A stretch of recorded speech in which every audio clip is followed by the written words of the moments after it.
Assalamualaikum warahmatullahi wabarakatuh. Perkenalkan, nama saya Bagus Yulianto, NPM 17183207023 dari Prodi Pendidikan Teknologi Informasi. Di sini saya akan menjelaskan tentang materi komputer dan jaringan dasar. Komponen pertama yang kita bahas di sini yaitu adalah prosesor.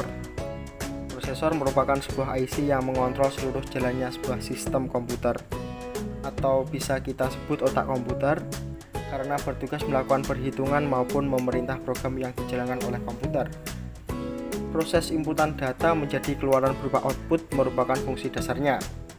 Prosesor ini nanti penempatannya akan diletakkan di motherboard.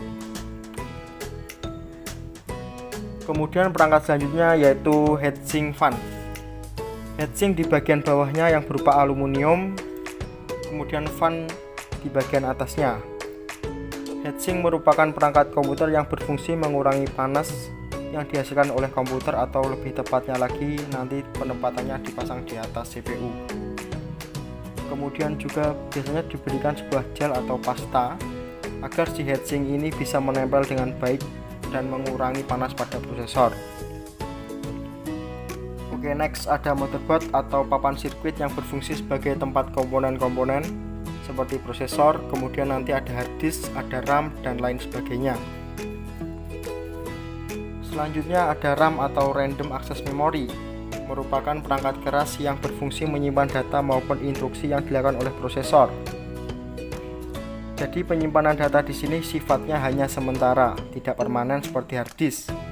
Berbeda dengan hard disk, penyimpanan pada RAM ini bersifat sementara. Ketika komputer dimatikan, data yang disimpan oleh RAM akan hilang atau dikosongkan kecuali komputer tersebut dalam mode sleep.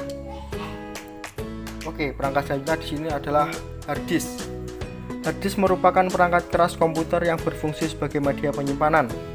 Hard disk ini akan menyimpan data seperti musik, dokumen, gambar, video, dan lain-lain secara permanen, kecuali dihapus oleh si pengguna tersebut. Perangkat selanjutnya ada VGA. VGA adalah sebuah perangkat keras yang berfungsi mengelola data grafis yang akan ditampilkan oleh monitor. Perangkat selanjutnya yaitu LAN card. Perangkat ini berfungsi untuk menghubungkan komputer ke jaringan.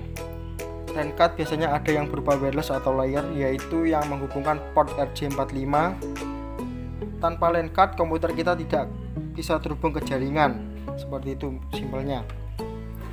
Next, perangkat berikutnya yaitu ada power supply, merupakan perangkat keras yang berfungsi sebagai penyuplai daya komponen yang lain seperti motherboard, prosesor, VGA, dan lain-lain. Power supply ini bisa disebut jantung komputer, jadi mustahil komputer kita bisa hidup tanpa perangkat ini. Selanjutnya ada monitor. Monitor berfungsi untuk menampilkan output hasil pengolahan data yang bersifat grafis. Setiap monitor memiliki resolusi masing-masing yang akan menentukan kualitas si monitor tersebut. Perangkat selanjutnya ada mouse, termasuk ke dalam perangkat itu berfungsi untuk menggerakkan kursor atau menunjuk aplikasi yang ingin dijalankan. Selanjutnya ada keyboard, sama seperti mouse, merupakan perangkat input biasanya tersusun dalam bentuk QWERTY, kemudian fungsinya untuk menginput atau memasukkan huruf, angka, ataupun karakter-karakter yang lain. Oke, sekian materi yang bisa saya sampaikan dan semoga bermanfaat. Apabila ada kurang lebihnya saya mohon maaf. Wabillahi taufiq wal hidayah. Wassalamualaikum warahmatullahi wabarakatuh.